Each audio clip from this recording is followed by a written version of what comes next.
What is up, legends? This is Levi from BayFoils. Today we're going to talk about the top 5 mistakes that beginners make when they're learning how to efoil. Before we get into the video, if you're a fan of efoil content, consider subscribing to the channel. Liking and commenting also helps us know that this video is kind of cool. Now, the most common one we see is people riding with not enough speed. You have to hit a certain speed on the efoil before it'll generate enough lift to get you off the water. Especially for heavier riders, you have to go faster, otherwise you're just not going to get off the water. The next thing is the opposite, having too much speed when you're trying to stand up.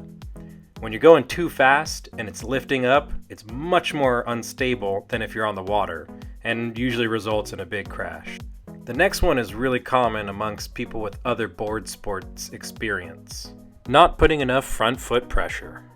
You really have to put a lot of weight on the front of the board. Otherwise, it's hard to generate speed, it's less stable, and results in sinking the tail and crashing the board.